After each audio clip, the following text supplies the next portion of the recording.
పట్టకపోయారు కదా, అందరు చూస్తున్నాం కదా పోలీసు వాళ్ళు. ఇంకా అంతకంటే ఎక్కువ ఆధారం ఏముంటుంది? జలదృశ్యంలో సున్నమేసిన రఘునందన్ రావు బీజేపీలోకి ఎందుకు పోవాల్సి వచ్చింది? అక్కడ మీకున్న సమస్యలు ఏమైంది? కేసీఆర్ మీకు గురువు అన్నారు, కొన్ని చోట్ల రాజకీయ గురువు అన్నారు. అట్లాంటి రాజకీయ గురువుని వదిలేసి బీజేపీని ఎందుకు ఎంచుకోవాల్సి వచ్చింది?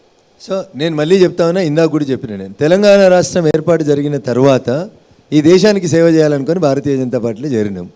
రఘునందన్ రావుని బయటికి పంపడం వెనకాల ఉన్న కుట్రైంది అనేది సమాధానం చెప్పాల్సింది ఒకడు చంద్రశేఖరరావు గారు. ఇప్పుడు చెప్తాడా, ఇంకా 4 రోజులకు చెప్తాడా, మేము అధికారంలోకి వచ్చినాక చెప్పిస్తామా, కాలం నిర్ణయిస్తుంది. రైట్. రఘునందన్ రావు గారు, ఇప్పుడు కవిత లిక్కర్ కేసు విషయంలో కేటీఆర్ గారు కొన్ని కామెంట్స్ చేశారు.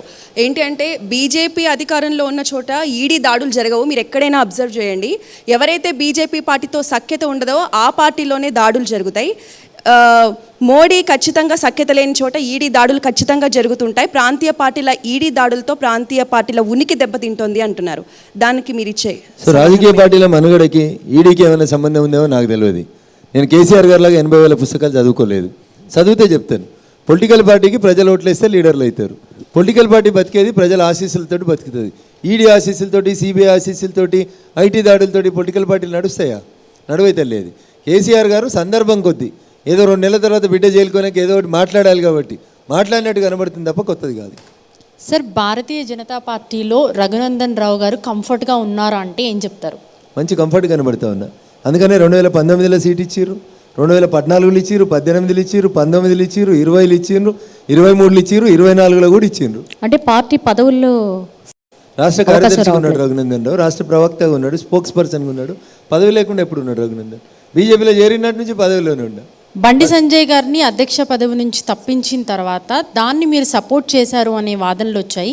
ఎందుకు సపోర్ట్ చేయాల్సి వచ్చింది? అలా సపోర్ట్ చేయటం వల్ల మీకేమైనా నష్టం జరిగిందా అంటే ఏమంటారు? బండి సంజయ్ గారిని పదవికి వెళ్ళి తప్పియలేదు. మీ పద ప్రయోగం తప్ప. అక్కడ బండి సంజయ్ గారి టెన్యూర్ కానీ, అమిత్ షా గారి టెన్యూర్ కానీ, నడ్డా గారి టెన్యూర్ కానీ, పార్టీ పదవులలో బూత్ అధ్యక్షుని దగ్గర నుంచి ఆల్ ఇండియా ప్రెసిడెంట్ దాకా మా పార్టీలో ఎవరి స్థానమైనా 3 సంవత్సరాలే. 3 సంవత్సరాలు దాటిన తర్వాత కొన్నిసార్లు రెండోసారి రెన్యువల్ అవుతుంది, కొన్నిసారి రెన్యువల్ కాదు. బండి సంజయ్ గారి టెన్యూర్ 2023 ఫిబ్రవరిలో అయిపోయింది. 2023 ఆగస్టు దాకా వారు కంటిన్యూ అయినరు.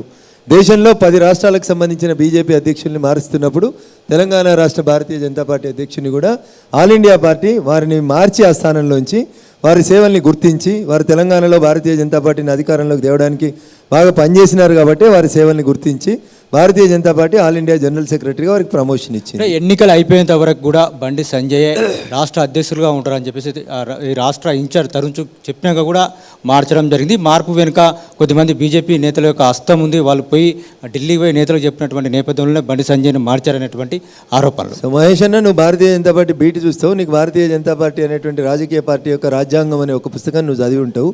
ఆ రాజ్యాంగంలో ఏం రాసిందంటే, అధ్యక్షుల్ని మార్చేది ఇన్ఛార్జీలు కాదు, అధ్యక్షుల్ని మార్చేది రఘునందన్ రావులో గల్లీలో ఉన్న లీడర్లు కాదు. భారతీయ జనతా పార్టీ ఒక వ్యవస్థ. ఆ వ్యవస్థ లోపల అధ్యక్షుల్ని ఎప్పుడు మార్చాలో, ఎప్పుడు ఉంచాలనేది పరిస్థితులను బట్టి కొనసాగిస్తూ ఉంటారు. ఆ పరిస్థితులు ఆ రోజు అట్లున్నాయి కాబట్టి అటు పోయింది.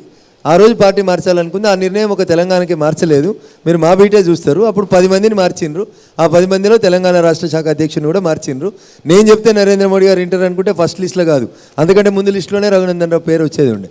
అందుకని దీనికి దానికి పొత్తు పెట్టకూరని, అది పార్టీ నిర్ణయం. అది దాన్ని అందరం స్వాగతించాల్సిందే, అందరం గౌరవించాల్సిందే. ఈ బీజేపీలో కొద్దిమంది నేతలకి కేంద్ర ప్రభుత్వం నుండి రక్షణ ఇస్తే, సెక్యూరిటీ ఇస్తే దానికి నాకెందుకు ఇవ్వరని చెప్పేసి మాట్లాడినటువంటి రఘునందన్ రావు, అదేవిధంగా నాకు జాతీయ అధికార పదవి ఎందుకు ఇవ్వరు అని చెప్పేసి ప్రశ్నించినటువంటి రఘునందన్ రావు, దీనికి నేను ఎప్పుడు ప్రశ్నించలేదు. నాకు సెక్యూరిటీ ఇవ్వమని తెలంగాణ డీజీపీని అడిగిన, కేంద్ర హోంమంత్రిత్వ శాఖను కూడా అడిగిన. నేను ఒక మైనర్ బాలిక మీద రేప్ అయితే కొట్లాడిన, ఒక ఎంఐఎం పార్టీ ఎమ్మెల్యే కొడుకుని రిమాండ్ చేయించినాం, ఒక వక్ఫ్ బోర్డు చైర్మన్ కొడుకు రిమాండ్ అయ్యింది ఆ కేసు లోపల. అట్లాంటి కేసులలో ఇస్లామిక్ తీవ్రవాదానికి వ్యతిరేకంగా, నక్సల్స్కి వ్యతిరేకంగా కొట్లాడుతున్నా కాబట్టి నాకు సెక్యూరిటీ పెంచండి సార్ అని అడిగిన. నన్ను కాపాడేందుకు నాకు సెక్యూరిటీ అడిగితే నీకున్న బాధ ఏందన్నా? నేను కొట్లాడుతున్నా కాబట్టి ప్రజా సమస్యల మీద. ఈటల రాజేందర్కి తప్పు మాట్లాడుతారు మహేష్ గారు, మీరు తప్పు మాట్లాడుతూ ఉన్నారు. రఘునందన్ రావు ఎన్నిసార్లు కేంద్ర హోంమంత్రిత్వ శాఖకు మెయిల్ పంపించింది అనేది it may not be A public document. మీకు కావాలనుకుంటే తప్పకుండా నేను నా మెయిల్స్ ఎన్ని, నేను చేసిన కేసులు ఏంది, నేను ఏ రకంగా కొట్లాడుతున్న రాష్ట్ర ప్రభుత్వానికి వ్యతిరేకంగా, నాకు రక్షణ ఎందుకు